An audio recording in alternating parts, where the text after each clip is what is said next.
जय श्री श्याम।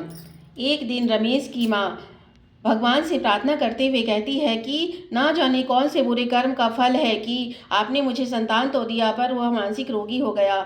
तब पिता कहते हैं कि हमने उसके इलाज में कोई भी कसर नहीं छोड़ी, पर कोई भी डॉक्टर उसका इलाज नहीं कर पाया। ना जाने कौन से हमारे बुरे कर्म हैं कि हमारे संतान को उसका फल भोगना पड़ रहा है। उसी समय उसके दरवाजे पर एक साधु आता है और माता को चिंतित देखकर पूछता है कि क्या बात है माता। तब माता कहती है कुछ भी नहीं। तो साधु कहता है कि समस्या को यदि छुपाया जाए तो समस्या बढ़ जाती है, क्या पता कि आपकी समस्या का समाधान मेरे पास हो।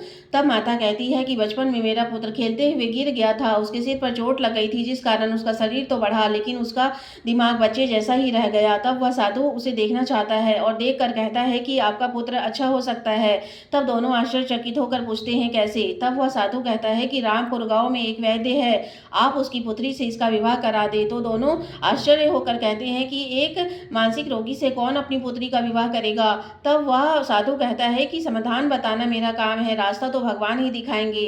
तब माता कहती है कि आपने समाधान बताया है तो रास्ता भी आप ही बताए। तब वह साधु एक माला निकालकर उन्हें देता है और कहता है कि आप उस वैद्य को जाकर दे, वह स्वतः ही मान जाएगा। माता पिता उस वैद्य के पास जाते हैं, उसे अपने बेटे का विवाह का प्रस्ताव रखते हैं। तब वह मना कर देता है, लेकिन जब थोड़ी देर के बाद वह माला देते हैं तो वह स्वीकार कर लेता है, क्योंकि उस वैद्य ने साधु को वचन दिया था कि आप जो भी रिश्ता मेरे पुत्री के लिए भेजेंगे मैं उसे अस्वीकार नहीं करूंगा।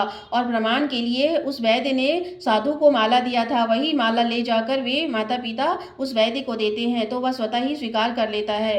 इस तरह विवाह संपन्न होता है। कन्या घर आती है। कन्या बहुत ही सुशील थी, वह बाबा श्याम की बहुत बड़ी भक्त थी। जब वह अपने पति को देखती है तो बाबा श्याम से कहती है कि बाबा श्याम, मैंने क्या पाप किया था जो आपने मुझे ऐसा पति दिया। अब आपने मुझे ऐसा पति दे ही दिया है तो आप उसे ठीक कर दे। रोज वह भगवान बाबा श्याम से प्रार्थना करती है। एक दिन अपनी सास से कहती है कि मेरे पिता वैद्य है, मैं जाकर उनसे कुछ दवा ले आती हूँ। और दवा लाकर अपने पति की खूब सेवा करती है, बाबा श्याम की खूब भक्ति करती है। बाबा श्याम उसकी भक्ति और सेवा देखकर प्रसन्न हो जाते हैं और उसके पति को ठीक कर देते हैं। माता पिता बहू की सेवा और भक्ति देखकर कह उठते हैं, हारे का सहारा बाबा श्याम हमारा। जय श्री श्याम।